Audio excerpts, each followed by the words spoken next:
What's going on, y'all? Going on, y'all? Good afternoon. Yours truly, Dr. Baker Pierre. Welcome to another episode of the Real Physician React series, Dr. React series. This is where I come on live every week, at least once a week, and just talk about something that kind of comes across the social media feed. Thank you for going. Thank you for joining. Make sure you hit the likes. Make sure you hit the follow if you're not already following. I think today's conversation is a good one. All of them are good. Today's is a good one, right? Because we are going to talk about the Surgeon General who wants to put a warning label on social media, especially for the kids. Now, this instance is focused on, hey, we need like a warning label on social media for kids. I definitely believe that this could probably be applied to some adults as well. But of course, we'll talk about the kids today, right? So what's going on? So our Surgeon General wants us to apply a warning label against all social media platforms, whether it be YouTube, TikTok, Instagram, Facebook, a Snapchat. Like, I don't know if anyone still uses Snapchat. I don't use it, but I think a lot of people still use Snapchat. They want a warning label against it. Why? Because it is detrimental to the mental health of our youth. Just a quick stat from the article. It said that in 2019, this is pre-pandemic, y'all. 2019, teens were spending up to 5 hours a day on social media. That's 2019 pre-pandemic.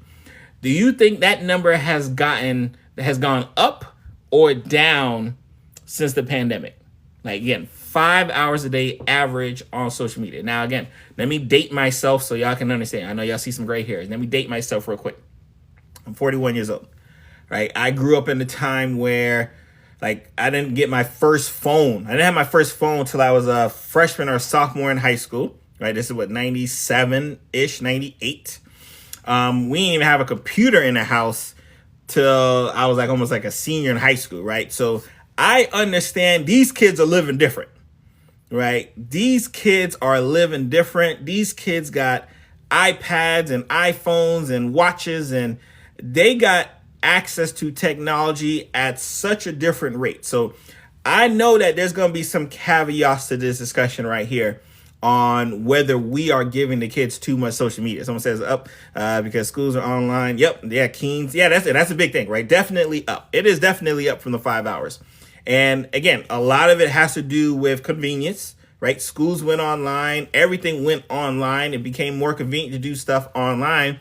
Guess what you were also doing online? You were also on, your social media. You're being social. And this is my perfect example. When I was young, when I was little, and folks made fun of us at school, guess what happened? After that school bell ring and I went home, I didn't have to worry about none of that. Right? I ain't that, let me take my glasses off. I did not have to worry about the continued bullying when I got to the house. Guess what? Because I was all at school. I had to worry about it when I was going back to school. Oh my God, when I get to school, they're going to start making fun of me again. But I ain't have to worry about it once I got to my house, because guess what? All those kids went home. They was all at the house. I did not have to think about them until I went back to school. Hopefully, if it was a Friday, then I at least had the whole weekend not to have to worry about it. Kids these days, they get picked on at school, but they get picked on in first period. By the time fifth period comes around, someone then posted it on their Twitter account or their Facebook account or their Snapchat account, right? They go home, they probably still getting made fun of. So it is a different ballgame, right? Just so we can kind of have some caveat to understand what the kids are dealing with. Because kids, and the numbers tell you that, they're dealing with stress a lot more. They're dealing with anxiety a lot more, depression a lot more. Right. And of course, a lot of it has to do with the fact that we're acknowledging it. Right. When I was little, we didn't really acknowledge stuff like depression, and we didn't do that. So it is being more easily acknowledged that, hey, these things are happening. But you have to understand that there's a big factor, again, the social media, that plays a huge role in adding to the fire. I'm not saying that kids weren't depressed when I was young. They weren't anxious I'm not saying all that.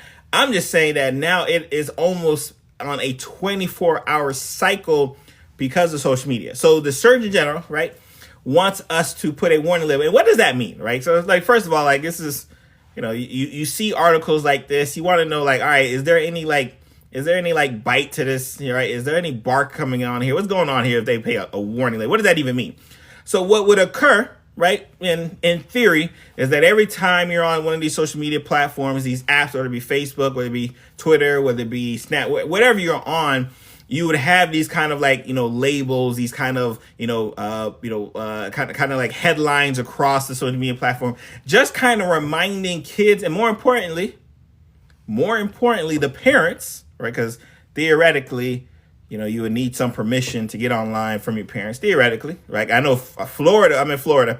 Florida has made rules where you have to have certain age. You have to be a certain age. Again, I'm not sure how enforceable it is to be on social media. Again, not sure how enforceable that is, right? Especially if you got a parent who just quickly sign you up. But you have these like headlines and warnings that are just consistently reminding parents of the warning issues associated with this app, right? Whether it be, hey, if they're on this longer than 2 hours, you might want to get them off, right? Hey, like check their messages, like all of these things here to try to encourage more parenting. And I don't want to say controlling. I hate to say the word controlling, but it kind of is, right? A little bit more control on the usage or the continued persistent usage of the app, right? Someone says, what is it going to do? What are warning on cigarettes? Some people are already addicted. Yeah, see, no, this is a great question, right? I love that question. Someone says, what does a warning headline pop up? What is that going to do when you're already addicted? Right? Because again, if we think about it, when you have these warning labels placed on cigarettes, like unless for some reason you were trying cigarettes for the first time, like you have been on the cigarette game. You've been smoking whatever cigarette you were smoking. So now all it is like now there's some words on that cigarette box that you're using. That's all it is. So you're like, oh, okay, that's cool. Thank you. Like, all right, it's bad for my health. Okay, it can kill me. Okay, I'm still going to smoke. So if you're already at the point where, hey, you know what? I do this, YouTube, this Snapchat, this TikTok, this Twitter. I do this every day. I don't know what my life will be without it. Having a warning label placed on top of it is kind of already too late. So maybe from our Surgeon General standpoint, he's probably thinking like, hey, you know what? Some of these kids here, they're already lost. Like some of these kids here, they're already gone. We can't help them, right? Like we can't help them.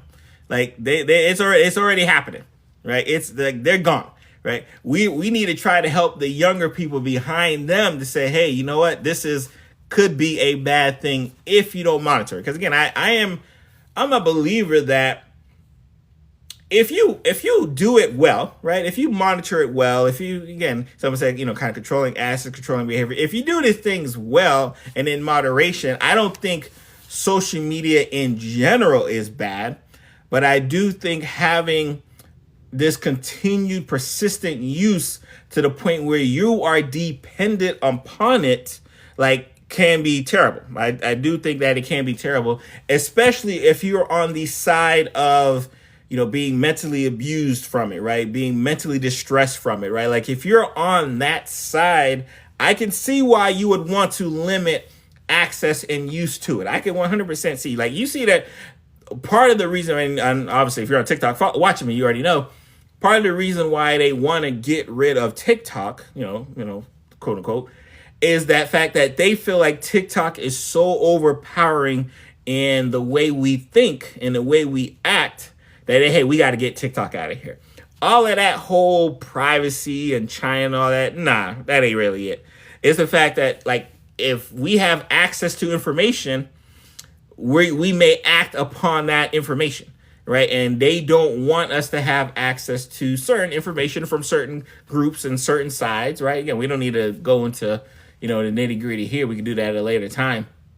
But it is a reason why. They see how powerful it is to have this access to information, but to have it at a consistent basis over and over and over again. They see, hey, we got to see if we can stop this. We got to see if we can put a stop to this, right? So again, our Surgeon General is like, hey, from a healthcare perspective, right? Because this is why we do this here, right? Especially on this channel, we try to figure out from a healthcare perspective, right?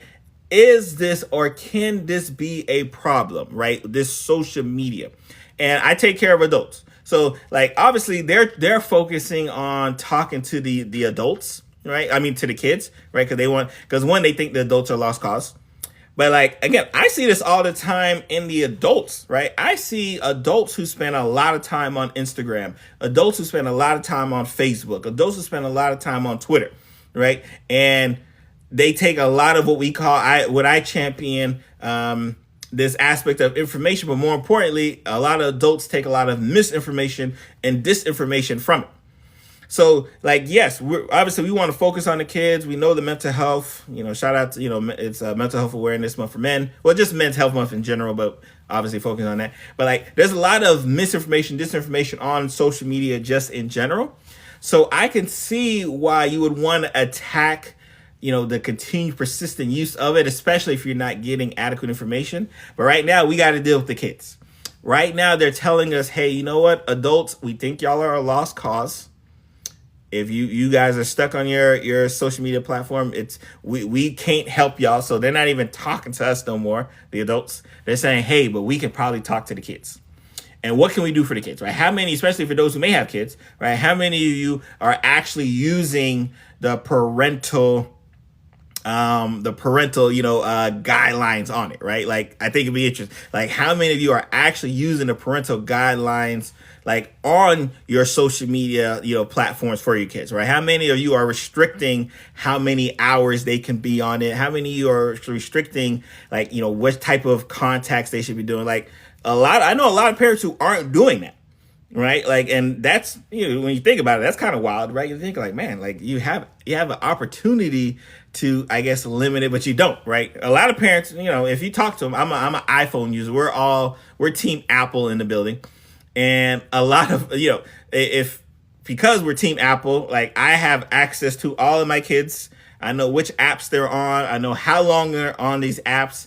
You can make timing like, hey, after 9:00, get that off this app. Or hey, like Apple has a good thing right now, you might not know, where when they're receiving pictures or sending pictures and video, the pictures will actually come to you. So you can, especially if it's flagged, like if Apple flags a picture in a certain way, they'll send the picture to the parent and say, hey, look at this photo right here. Like this, like you might want to look at this, right? Yeah, Bark is another one. Bark is even more in depth, right? Bark is even more in depth because Bark will like have every single app, like to the point where your kids can't even access certain apps like YouTube.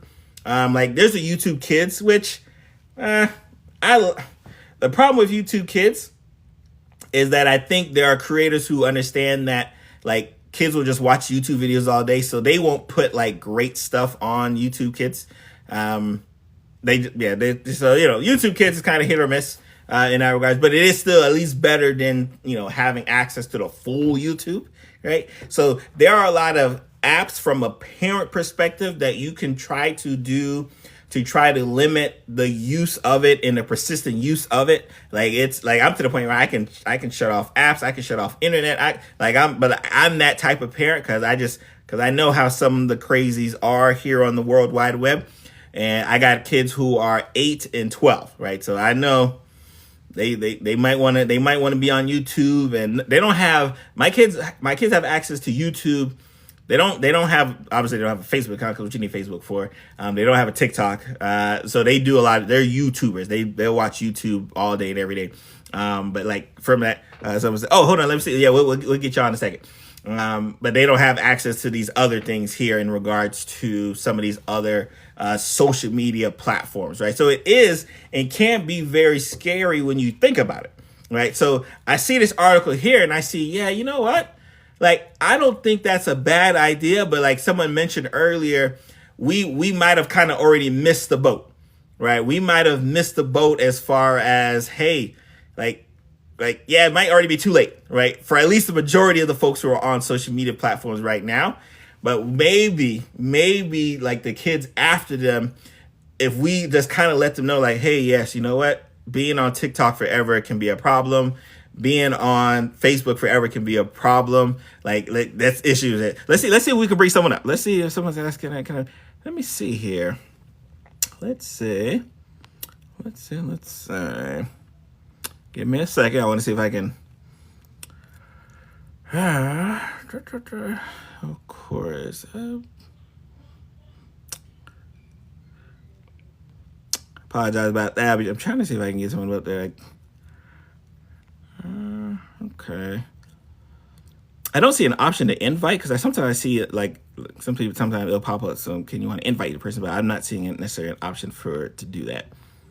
I don't know if you can make an option on your side and I can say yes, but just let me know. Let me know if that's the case here, right? Yeah, two paces. Yeah, but yeah, that's true. Two paces out of two already, right? So the question is now that two paces out of two, like how can we? Yeah, like guest request. That's what I was looking for. I don't like because I'm clicking on your name, but I don't see. Maybe see if I think we got you. We're good. We're good. Oh, all right, all right, all right. Wait. Hey, so I'll feel free to interrupt me at any time. I'm just going to start from Sure, the top. sure, So I sure. was a police officer for 8 years. I was a school teacher for 14 years.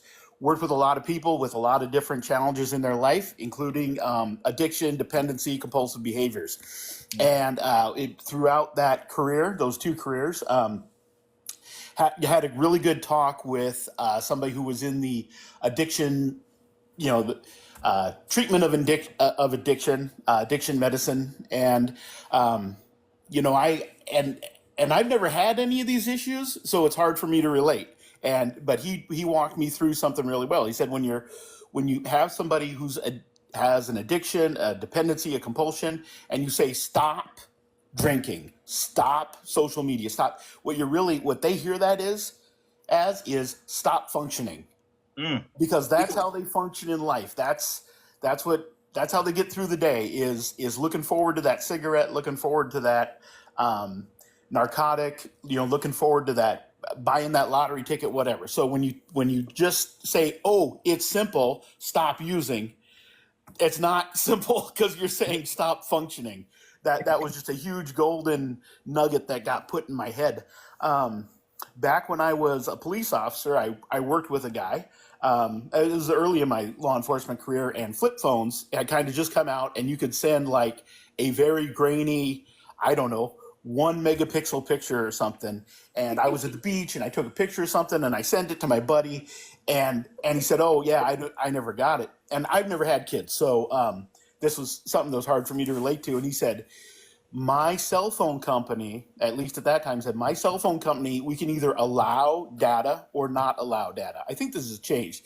But he said, I've got a 13-year-old son and a 12-year-old daughter in my house, and nobody is sending pictures or receiving pictures of anything to anyone. We just canceled that part out of our plan. And I think that's the level of parenting that it takes really to keep your kids safe. Now, how many parents out there are into the whatever Instagram photographs who are going to say, "Hey, I don't want to limit myself that way." And again, I think the filters are a lot better now, and you can pick and choose. But at the time, he was like, "I don't care if I see your picture."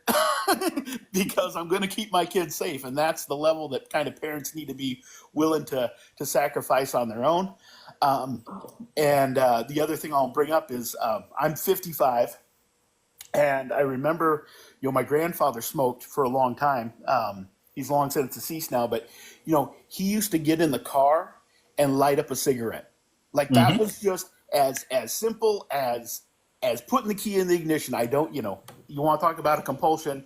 He would Oh yeah. get in, he would he would start it up, and he would smoke a cigarette. It kept him right above the visor. He'd get out his pack, and he'd light it and smoke it. And then about, maybe 10 years ago, no, it's like 6 years ago, we went on this big family vacation with all my nieces and nephews. And I noticed my one nephew, who was like 12 at the time, he got up in the morning, and the first thing he did was open up his phone and look at Twitter. This is when, pre TikTok, and and I'm going to circle all the way back now to that. Stop using equals stop functioning. My grandfather, I don't think, could drive a car properly without a cigarette in his hand. Oh Um, yeah. and And, my and and I think that's the toughest thing, right? Especially when they've been ingrained with it. Like this is a part of their day, and then most of their friends have it as well. So imagine you being the parent, like, nah, you can't have any social media, and every single one of their friends have it. So now they're the oddball, right? So to speak, right? They're the oddball because they don't have access to whatever social media platform, and you got to almost be the quote unquote mean parent. Yeah, and we were on vacation up at this cabin in Colorado that had internet and everything, but still, it was like you're from Maryland. What do you care about what everybody's doing back on the block in Maryland? You're out here in Colorado, and my nephew was just like, I gotta know, I gotta know. I don't want to show up a week from now and have missed out on all this stuff. And again, Exactly. I think that's where part of that, whatever addiction, compulsion, dependency thing comes up is that, like, that my nephew is just ingrained in this. You've got to know every minute of every day what everybody is doing. And so, Yeah, I mean they can't go, and that's the thing. Imagine like I love when I can't like access to my phone, leave my phone somewhere, and it doesn't even bother me. For them, they're like, hold on, like what's going on here? Like what is like I don't have access to the news 24/7, and you said it best. They literally cannot function. They literally cannot go about their day not having access to be able to say, oh, what's happening right now. and yeah. and and that's and I think that's what's so scary, right? Because like, what do you do now? What do you do for the kid or even the adult, right? Who has to know what is happening, or more importantly, has to document what they're doing, right? Because it's too like not only do they have to know what is happening, they also want to be able to document their day as well too. Correct. You got to send that picture of your hamburger that you just ate or whatever. And again, that's a generational thing for me. I almost like to hide out from people. I have no desire to go out there. You see my name comes up. That's not my real name, right? I don't put my real name on stuff. It's like I want to be kind of back here in the background. But it's that thing of certain generations, the branding and being your thing. I mean, I was a police officer. I wore a uniform every day. I had no problem being out in public or anything like that. I don't have social anxiety. I was pretty proud of that. Um, but at the end of the day, I want to go home, close my garage door, and sit and watch TV with the blinds closed. And Mm-hmm. I don't feel a desire to live stream. Here I am eating dinner. Here I am playing with my dog. But that's a different thing. And I think again, coming back, circling back, just like I believe cigarette smoking has dropped off quite a bit. I might be wrong on that, but you Well, know, you know why? A lot of it, we made it very inconvenient to do it. true, We true. made it very inconvenient to smoke a cigarette. Because before, like you said, grandpa used to boom, light it up, ready to go. But if he tried to walk into a restaurant now, especially now, they'd be like, hey, put that out. Like, where are you going? Like, you're not doing that here. So it got to the point where, like, this from a cigarette smoking, like, they had to go to like a little special corner around the back, right, just to have some cigarettes. Oh yeah, I remember when I worked, on the school campuses, we never had any. Well, for what it's worth, yeah, school campus, we never had any kind of tobacco availability. But yeah, at the police department, we had a little shed on the opposite side of we had the police department, and then we had the parking lot in the back, and then that was all fenced in, and up against the fence at the back end of the parking lot, that was that was the smoking section, to go out there. So yeah, that's Maria said they replaced the cigarettes with vapes. Yeah, like that's a whole nother conversation in and of itself. And I saw someone mention like the safety associated with vapes, right? And it's one of those things where the addiction has to be met one way or the other. So like and again, the biggest issue is cigarettes, yeah, and which is why they came down on it so hard. Wasn't that like, well, yes, it was harmful. Let me make sure I because I don't want no one to soundbite me and say, oh, Dr. Pierre said like cigarettes are harmful. The fact that not only was it harmful, but then it was harmful to everyone else. So like I could be a person who smokes cigarettes. Yes, if I want to harm myself, that's cool. But me smoking around you now puts you in a bind, and that's when they're like, okay, like hold on, like if I can't even protect me from a secondhand standpoint, like I got to get you up out of here. Yeah, well, I'll tell you a thought that just came into my mind. I was never a smoker, but like I said, my grandfather always did, and so maybe part of the social media thing is replacing the social aspect of smoking. Because Mm. my grandfather and that generation, they went to the bowling alley, they went to the bar, they went, and that was just the thing, and having a smoke break and going and having a smoke and all that. And I think kind of I remember seeing in the 70s and 80s, smokers kind of congregated. So smokers, if you were working, one of my first jobs was working at the post office, and the smokers pretty quickly knew who the other smokers were, and they kind of, whatever you want to call it, clicked. Yeah, that was like a pastime for them, right? Like that's how we network. That's how we, that's how we just kind of shoot the breeze. It was like, all right, yeah, we're gonna do it over the smoke. Yeah. So that's all I got to say, but I'm glad to keep chatting with you, or if you want to drop me down, that's cool too. I appreciate. Oh, let me see. No, but I definitely appreciate you joining. And like I said, because I do love, this fact of because it is important for us to recognize like this social media bag, right? It's out there, right? So we have like again now, are we gonna ostracize people and say, hey, you can only do your social media in that little corner of the year? I don't know, but like we have to try to figure out some way, right, to again, I hate to say curtail it, right, control. Someone said control behavior. I like that phrase a little bit better. But we have to find some way to do something, because again, these kids are, they again the kids. I say kids because obviously the article is focused on kids. The adults have the same issue as well too. The adults are dealing with more anxiety, more depression, more everything because of the constant, assault to their mental health, physical health, and all that. So the adults are dealing with it in and of its same. But yeah, something needs to be done, and definitely appreciate you for joining. All right. Thank you. All right. Yeah, no, I appreciate that because yeah, no, I think it's important, right? It's to kind of wrap things up, especially if you came on late. We were just talking about this the Surgeon General wanting to place a warning label on social media platforms and how like what like first of all, what does that even mean? Right? Like, and more importantly, like, is there anything that you can do after we've already, given the drug out? Like, we've already passed it out for free. We've already let, the kids have free reign. Like, what are you going to do now? Now that social media is here, right? And I talk to a lot of therapists and counselors and everything else, and they talk about just how bad and how addicting this social media platform is, right? Obviously, we're TikTokers, right? Shout out to the TikTok fam. But there's some people who like use Facebook like a lot of people use TikTok. There's some people who use Snapchat like we use TikTok. There's people who use YouTube like we use TikTok, right? So they all have their different, adrenaline boosting ways to kind of keep us on the app forever, right? So to speak.